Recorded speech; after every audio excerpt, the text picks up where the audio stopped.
Lesson 361. This holy instant would I give to you, be you in charge, for I would follow you, certain that your direction brings me peace. And if I need a word to help me, he will give it to me. If I need a thought, that will he also give. And if I need but stillness and a tranquil, open mind, these are the gifts I will receive of him. And I'm going to read footnote 198 just on this day, 361. These are all the ways in which the Holy Spirit may step in and guide our practice period. He may give us a word to repeat. We may not be ready for a complete absence of words. He may give us a thought to dwell on. He may give us a still, tranquil, open mind. Thus, even though Jesus has talked as if the bulk of our practice period will be free of words, we need to be open to our individual need as understood by the Holy Spirit. He is in charge by my request, and he will hear and answer me, because he speaks for God, my Father, and his Holy Son. This is the commentary of 361 by Alan Watson. I will be doing commentary on the final lessons and the epilogue sections intermingled with the daily commentary for the next 5 days, since the actual lesson is the same for all 5 days. So we come to the final lessons of the year. Today and for the next 4 days we have the same lesson, which gives us the very simple directions by which we are to live the rest of our lives. The intent of the workbook is to aid us in forming the very habit portrayed by this lesson, to give each instant to the Holy Spirit, asking him to be in charge, committing ourselves to follow his direction in everything, knowing that he always leads us toward peace. The introduction to this simple lesson, final lessons, is one that we would do well to read each day for these 5 days. Each day as we read this over along with the lesson, we follow the reading with a time of quiet in which we seek a holy instant of communion with our Father and his voice. We are not seeking for words. Our final lessons will be left free of words as possible. We use them but at the beginning of our practicing, and only to remind us that we seek to go beyond them. Let us turn to him who leads the way and makes our footsteps sure. What we are seeking is that communion with him. We are opening up ourselves to the experience of peace. We give our lives to him, asking to be directed in all our thoughts to serve the function of salvation. We are here to remember God through forgiving our brothers, through sharing his reality with everyone. We are as free of words as possible in these times of practice, and yet if I need a word to help me, he will give it to me. If I need a thought, that will he also give. He will give whatever I need. Sometimes there will be words, sometimes thoughts, and sometimes nothing but stillness and a tranquil, open mind. We present ourselves to him and wait for him to give whatever we need. We do not tell him what we need. We leave that to him. Each day we can begin like this, and during the day, often whenever we can, we stop and once again renew the set of our minds, our determination to make no decision by ourselves without him. These lessons have been, as the workbook's epilogue says, a beginning, not an end. They have trained us in a practice that is meant to continue for the rest of our lives, until our entire life has become a holy instant. Whenever you can today, remember these words and repeat them. This holy instant would I give to you. He will never fail to hear you. Now please join me as I lead us into meditation. This holy instant would I give to you, be you in charge, for I would follow you, certain that your direction brings me peace. And if I need a word to help me, he will give it to me. If I need a thought, that he will also give. And if I need but stillness and a tranquil, open mind, these are the gifts I will receive of him. He is in charge by my request, and he will hear and answer me, because he speaks for God my Father and his Holy Son.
Thank you so much for joining with me in Lesson 361.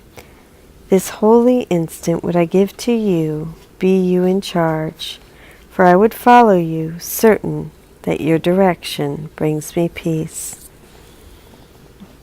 Thank you. Amen. I love you.